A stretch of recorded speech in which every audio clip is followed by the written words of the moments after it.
This is Smart Women, Smart Power, a podcast that features conversations with some of the world's most powerful women. In 21st century, women, girls are getting killed for simply showing their hair. That's the simple explanation about what's going on in Iran. And that actually shows you that we're dealing with a monster.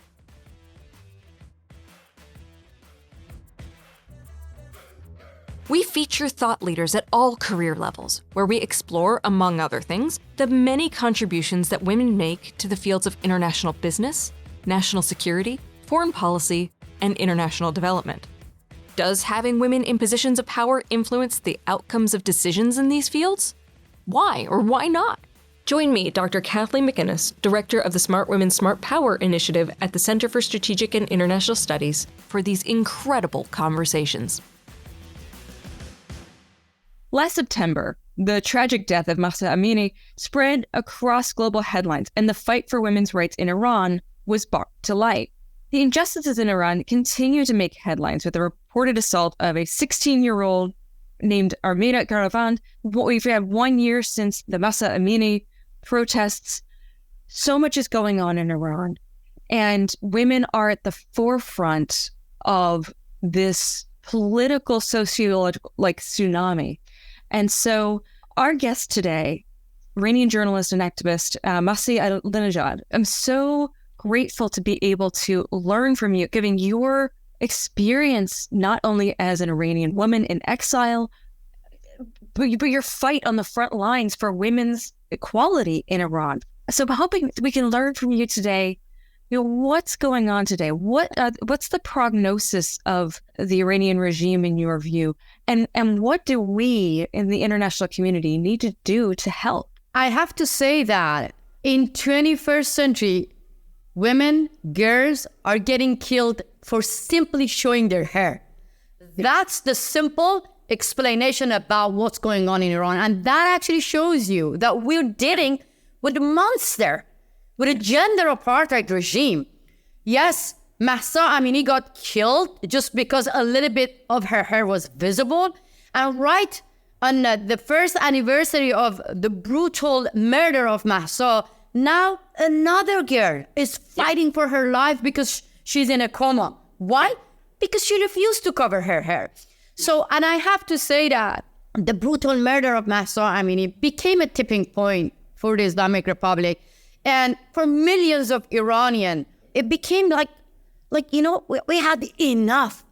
We were fed up by the morality police. But now, let me just make it clear. We went beyond morality police. We don't want just to get rid of compulsory hijab or morality police ban. We want an end for this gender apartheid regime. Yeah.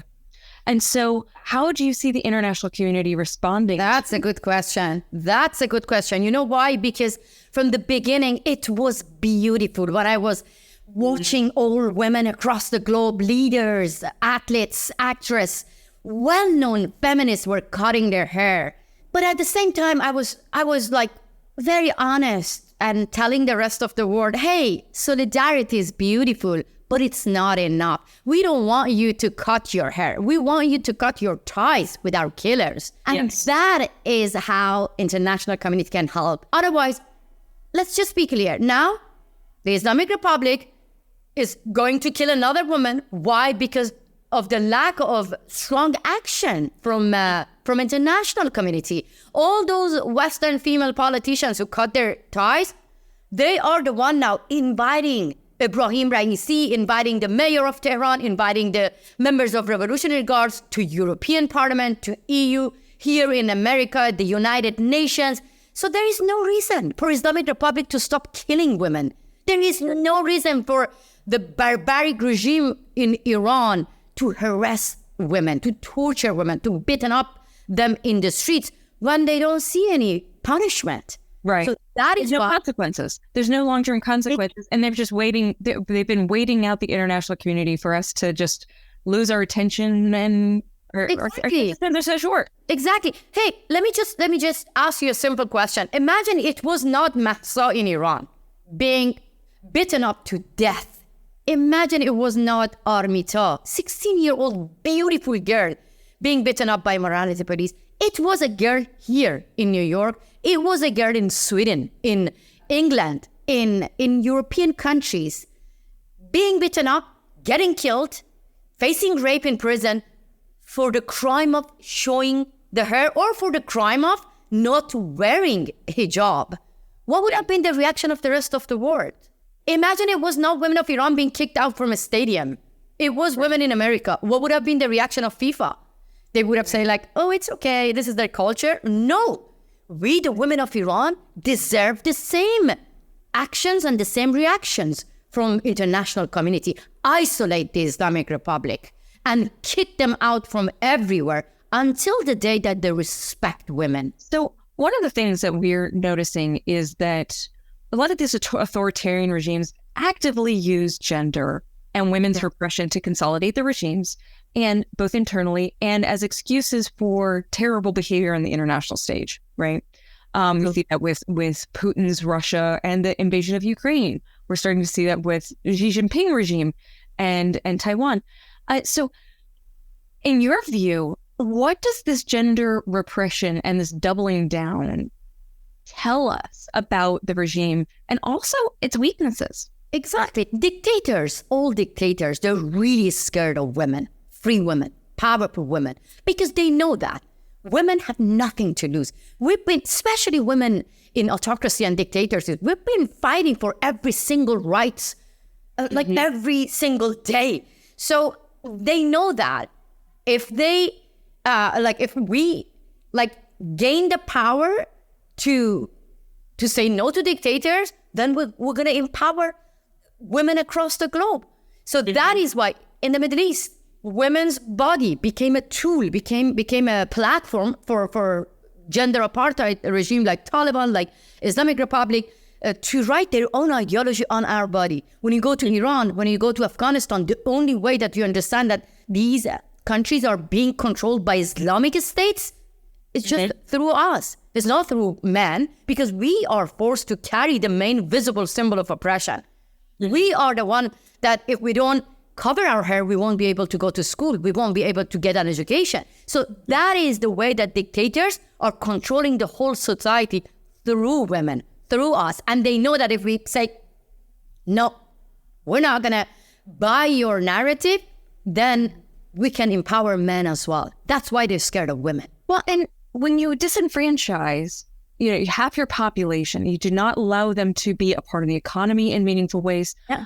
What I'm noticing is that these regimes look for external excuses for the problems that they face. And again, this gender apartheid begins to have real, hard national security implications because of the violent extremist organizations that they support, their shenanigans, let's be mild in the term, in places like Africa. So the gender apartheid is a real indicator of national security problems that we as the United States and other democracies to get involved.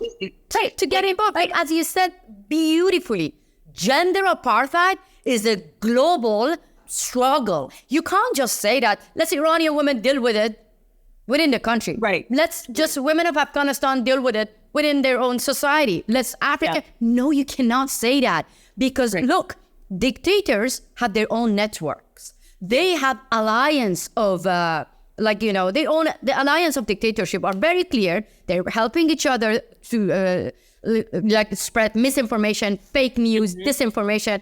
They are providing drones and weapons for each other. They're helping economically, sponsoring each other. But we, the feminists, the global feminist movement, we're not as united as dictators. Because sometimes we close our eyes and we say that, in the name of white savior complex, in the name of cultural relativism, let's not get involved. That's wrong. Because when we keep quiet in the face of Taliban and Islamic Republic, this gender apartheid ideology can be spread across the globe. Imagine before September 11, you were walking in the streets in New York and asking people that, what should we do with bin Laden? Maybe people were saying that this is none of our business. But you see, more than 3,000 innocent Americans got killed. So this is the same. I believe that if we don't get united to end gender apartheid regime, to end autocracy, to end dictatorship, they will get united and they will end democracy. They will end equality. They will end each of us everywhere. So you see, in all international laws, you see the definition of apartheid. Yeah? But how come that there is no mention about the definition of gender apartheid? So that is why we, the women of Iran and Afghanistan, we launched a campaign to call everyone now hearing me, to join us and ask your policymakers, your leaders, to expand the definition of apartheid to include gender as well. That's how legally we can get united and fight back all together against gender apartheid regimes. So to give our listeners a sense, how's the experience of women in Iran right now changed over the past year, or frankly not? Oh, can I be honest with you? Please. A lot, because the fear inside us is gone. Now this is the Islamic Republic with guns and bullets, with money, with power. They're really, really scared of teenagers.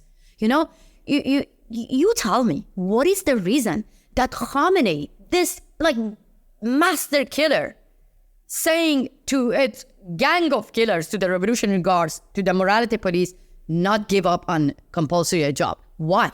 Because he is scared of teenagers, you know? Yeah.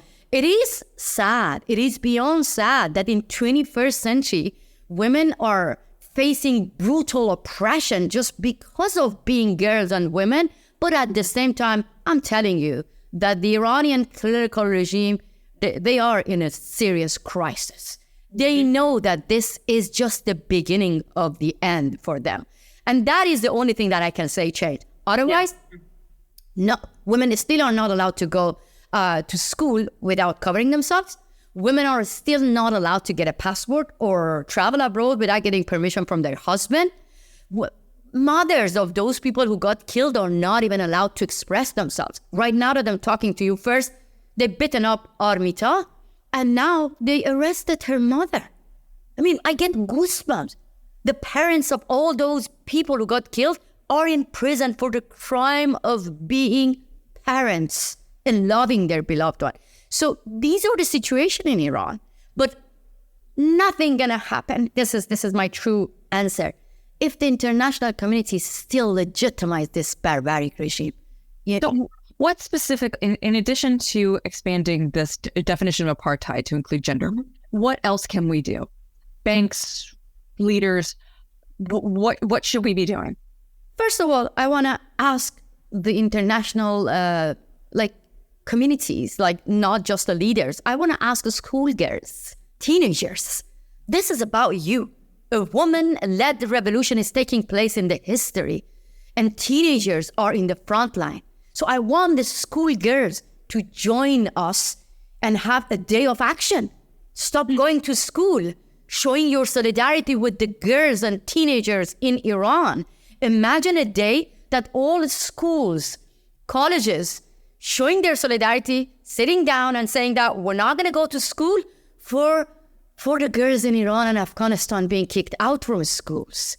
You know, that is going to be an example for the leaders of democratic countries. That would put pressure on the democratic countries. And another thing that I want, just think about it, that if it was not Iran, it was, as I said, women of the West being kicked out from a stadium and a school, then what would you ask your leaders and policymakers? Do the same. Send the letters and ask them to boycott Iran, to isolate, to boycott the Islamic Republic, from all international federations.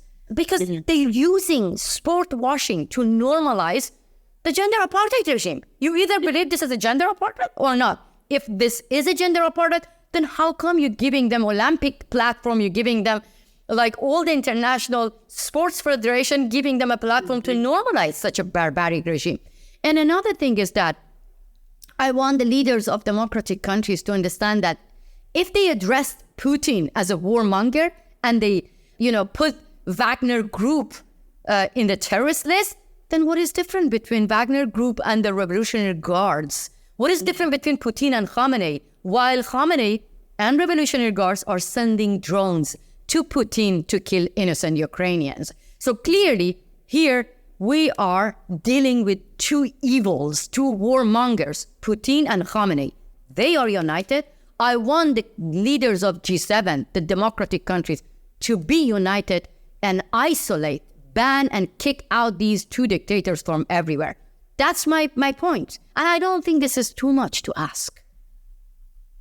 Our security, our safety, and our way of life as democratic countries. Yeah, I am here in America. I live in New York, and I was the target of kidnapping plot. I was a target of assassination plot. Believe me, I'm not scared for my own life at all. My heroes are these teenagers facing guns and bullets every day. But at the same time, this is scary that you see Islamic Republic feel like empowered to send the killers on U.S. soil. And congratulations to Biden administration, because they've been handing out billions of dollars for what is called prisoner swap, instead of actually asking their allies to be united to downgrade the diplomatic relation with these hostage takers. They're actually telling them that hostage-taking diplomacy works. Assassination diplomacy works. So what I want the U.S. government. I mean, America is the dream country for everyone. I want the U.S. government to take the lead and ask its own allies to isolate gender apartheid regime from everywhere. This is what President Biden in his, when he was very young, he was all about banning South Africa because of the apartheid. Now, he is supporting the negotiation, diplomacy. The Islamic Republic doesn't understand the language of diplomacy. Their language is torturing, raping, killing, taking hostage. That's all.